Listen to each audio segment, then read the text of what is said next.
Abducted by Loyalist Paramilitaries. A true story, Northern Ireland, 1977. 47 years have passed and the nightmares persist.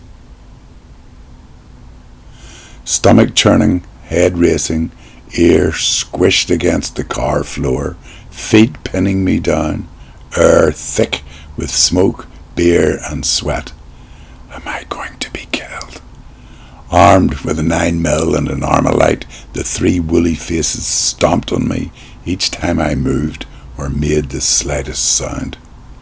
Time slowed like treacle, and I kept thinking the unthinkable. Will I survive this? I considered all possible outcomes. Knees, elbows, knees and elbows, or head. Am I going to die?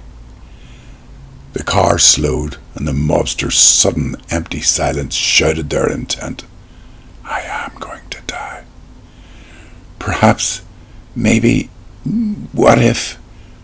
But earlier I had stolen a cloth bag full of their handguns in a ridiculously immature and ill-considered attempt to protect myself from their violence.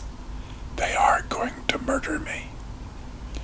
I'd already had 2 warnings, i.e. violent beatings, for antisocial behaviour. A third was highly unlikely. There was one sliver of possibility. They don't like bad press, and I was only 16. I don't want to die. But so was Michael. May he rest in peace. In the unyielding, oppressive silence, they dragged me from the car and through a small, dank copse to the exact place they had dragged Michael. Enormity overwhelmed. I cried and begged and pleaded and cried some more. They forced me to my knees, handgun pushed to my temple. I prayed out loud, guts churning, entire body vibrating. I heard the hammer cock, and every hair on my body jumped to attention.